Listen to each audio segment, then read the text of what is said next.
Okay, here are the servos, which are 9-gram jobs from the lovely George Worley at Formax. Yep, if he's selling them, they're good. You can rely on that.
Hello YouTube's you. The Mozzie continues, and continue to follow the instructions, and the instructions say, and I quote, trim and fit the cockpit floors. That's these bits here. Check. Apply the front and rear top deckings. There's your rear top decking with a little placeholder for the fin. Got to add some bits under there yet. That's later.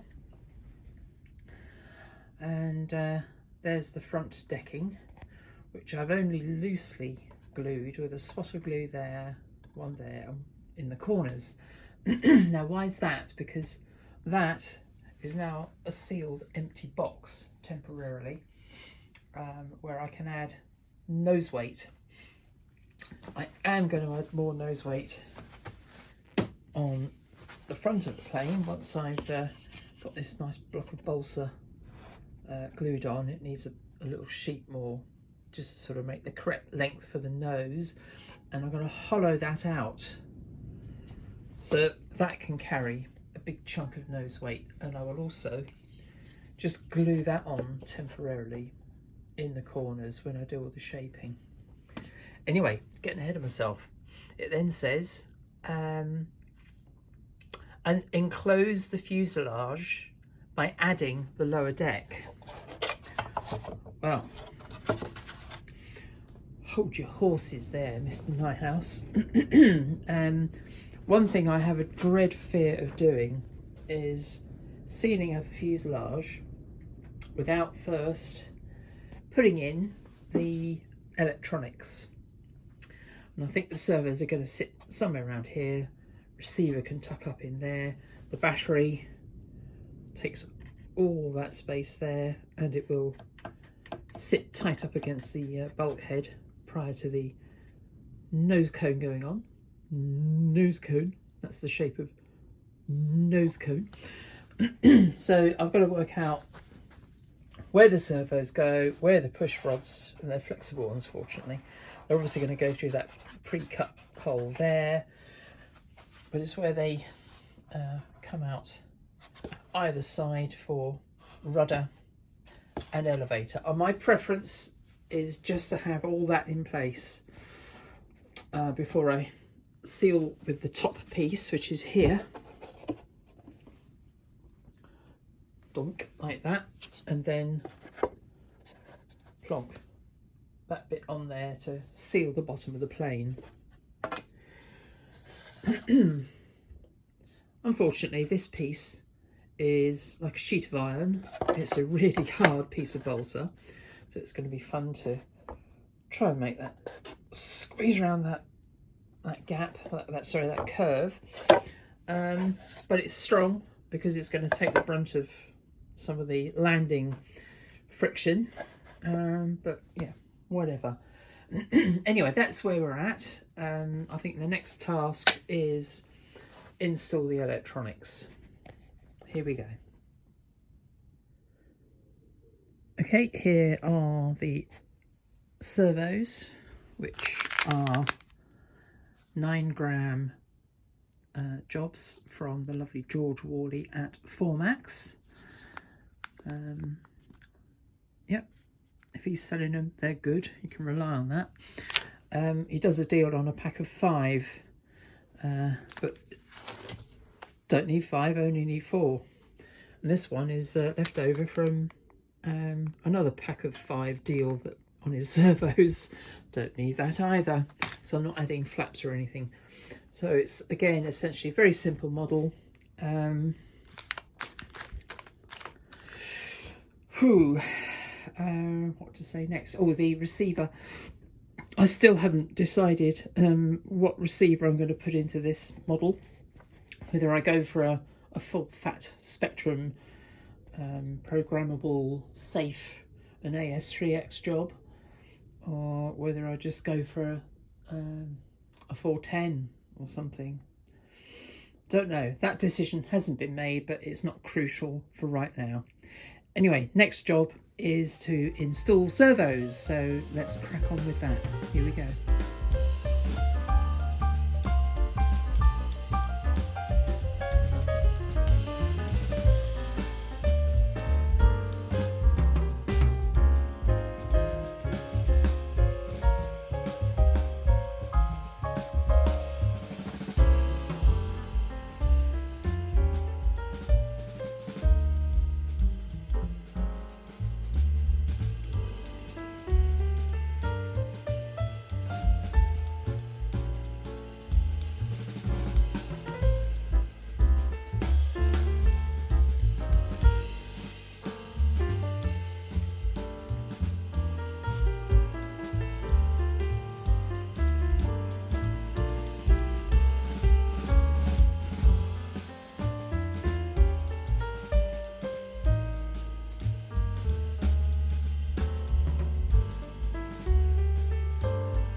Okay, it all might not make sense to you, but it makes sense to me. I've now got a exit point for the elevator push rod, well, the tube that carries the push rod, and a datum line all the way back to the origin of the servo arm end, where the little swivelly brass thing is. I know what I'm talking about. So now I can much more easily just put some little bits of balsa in with a slot cut in to help support